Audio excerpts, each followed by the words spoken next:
할렐루야. 오늘도 참 좋은 날입니다. 하나님께서 여러분과 함께 하시는 줄로 믿습니다. 오늘은 사무엘상 1장 9절로 18절 말씀을 본문으로 하여서 함께 은혜를 나누려고 합니다. 여러분, 다리가 아프다면서 기도해달라고 목사님을 찾아온 어떤 교인이 있었습니다. 그래서 이 목사님은 그 교인을 반갑게 맞이하고는 사랑과 믿음으로 하나님께 그 교인의 다리를 치료해 주실 것을 간절히 기도하였습니다.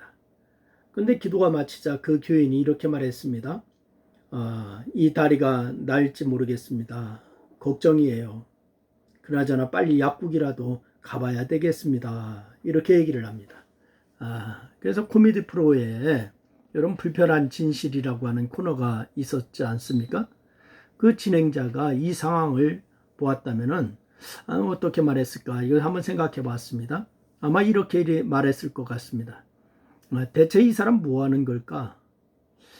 하나님께서 고쳐주실 것에 대해서 조금도 믿지 않으면서 왜 목사님에게 기도받으려고 왔을까요? 여러분 어떻게 생각하십니까? 기도할 때마다 이렇지 않습니까? 불편한 진실이었습니다. 여러분, 저는 우리 교회 성도들에게 이런 불편한 진실이 없기를 바랍니다. 그런데 오늘 이 본문에 보면은 기도하고 나서 기도대로 응답될 것을 믿고 근심하지 않은 그런 믿음의 여인이 등장하고 있는 것을 우리가 발견할 수가 있습니다. 사무엘의 어머니가 된 한나가 그 주인공입니다. 한나를 통해서 어떻게 기도해야 할지 이 배우는 귀한 시간이 될 수 있기를 주의 이름으로 축원합니다. 먼저는 한나는 모범적인 기도를 하였습니다. 엘가나에게는 한나와 분인나라고 하는 두 명의 아내가 있었습니다. 그런데 이 분인나는 적어도 2명 이상의 자녀가 있었지만 한나는 자식이 없었어요. 그래서 엘가나는 비록 한나가 자신의 자식을 낳지 못했지만 깊이 사랑했는데 그로 인하여서 분인나가 한나를 심히 괴롭게 하였습니다. 그래서 한나는 매년 여호와의 집에 올라갈 때마다 그를 격분시키는 분인나로 인하여서 울고 먹지를 않기를 반복했어요. 그러던 어느 날, 어느 해에 바로 이 실로에 올라간 한나가 다른 가족들과 떨어져서 여호와의 전을 찾았습니다. 예수님 말씀하셨던 골방을 찾은 것이죠. 그래서 어떤 문제로 인해서 힘들고 고통스럽습니까? 여러분, 사람들에게 호화수연하지 말고 골방을 찾아서 하나님께 하수연하시기를 바랍니다. 예레미야 33장 3절 말씀해 보니까 성경은 이렇게 말씀하고 있습니다. 너는 내게 부르짖으라. 내가 내게 응답하겠고 내가 알지 못하는 크고 비밀한 일을 내게 보이리라. 라고 이렇게 말씀하셨습니다. 여러분 이 말씀을 붙들고 기도하시기를 바랍니다. 여호와의 전을 찾은 한나는 마음이 괴로워서 하나님께 기도하고 통곡하면서 서원하는 내용이 있죠. 이렇게 서원하고 있습니다. 주의 여종에게 아들을 주시면 내가 그의 평생의 그를 여호와께 드리고 삭도를 그 머리에 대지 아니하겠나이다. 이렇게 소원했어요. 물론 소원한다고 하는 것 자체도 믿음이 있기에 가능한 행동이었습니다. 하나님께서 응답하실 것을 믿고 그 응답에 비추어서 자신이 어떻게 행동할 것인지 구체적으로 표현한 것이니까 이거 중요한 기도의 모델인 것이죠. 그런데 그 전에 하나님께서 자신의 고통을 돌아보시고 자신을 기억하시고 또한 자신을 잊지 아니하신다라고 하는 사실을 굳게 믿고서 그것에 근거해서 기도했다고 하는 것이 중요한 것입니다. 여러분, 돌보시고 기억하시고 잊지 아니하시는 하나님을 믿으신다면 기도할 이유도 없고 기도할 필요도 없습니다. 그러나 기도는 나의 하나님께서 나에 대해서 깊은 관심과 사랑이 있다고 하는 믿음을 전제로 하는 거예요. 여러분도 그 사실을 믿으시기를 바랍니다.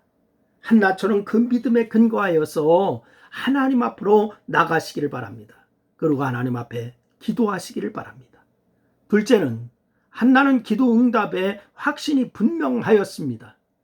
그래서 한나는 이 한나의 기도에 보니까 오랫동안 계속되었는데 속으로만 말하고 입술만 움직였기 때문에 엘리 제사장이 보기에 영락없이 어떻게 하냐, 술 취한 사람이다라고 오해했습니다. 그래서 엘리 제사장이 한나에게 이렇게 얘기하죠. 내가 언제까지 취하여 있겠느냐, 포도주를 끊으라, 이렇게 얘기합니다. 책망한 거죠. 그런데 취해 있는 것인지 마음이 슬퍼서 여호와 앞에 심경을 통하고 있는 것인지 구별하지 못하는 답답한 제사장이 아닐 수가 없어요.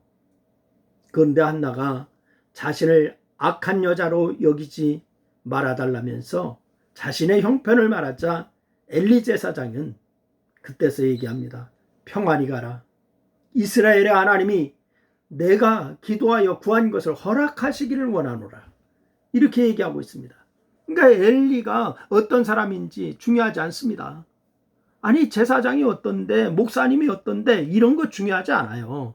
어찌 보면 그 축복은 제사장으로서 늘 하던 멘트였을지도 모릅니다. 하지만 중요한 것은 뭐냐? 하나님께서 엘리의 입을 통하여서 말씀하셨다는 거죠. 엘리의 입을 통하여서 하나님이 말씀하셨다. 그리고 또 하나 중요한 것이 있습니다. 그게 뭐냐? 한나가 엘리의 말을 하나님께서 하신 말로 받아들이고 믿었다라고 하는 것입니다. 여러분, 성경은 한나가 가서 먹고 얼굴에 다시는 근심빛이 없더라, 이렇게 얘기하고 있습니다. 가서 먹고 얼굴에 다시는 근심빛이 없더라. 뭘 말합니까? 기도하고 응답을 하나님이 주신다고 하는 것을 확실히 믿었다는 겁니다. 한나가 얼마나 기도 응답에 대해서 확신하였는지 말씀하고 있는 겁니다. 또한 성경은 말합니다. 한나가 아침에 일찍 일어나 여호와 앞에 경배하고 돌아가 라마의 자기 집으로 갔다라고 하고 말씀하고 있습니다. 또 엘가나가 그의 아내 한나와 동침하였다라고 말하고 있습니다. 부부니까 동침하는 것이야 당연한 것이지만은 성경은 이들 부부가 기도 응답에 대한 확신을 가지고 동침했음을 말씀하고 있는 거예요. 믿음만 가지고는 임신할 수가 없는 일 아니겠습니까?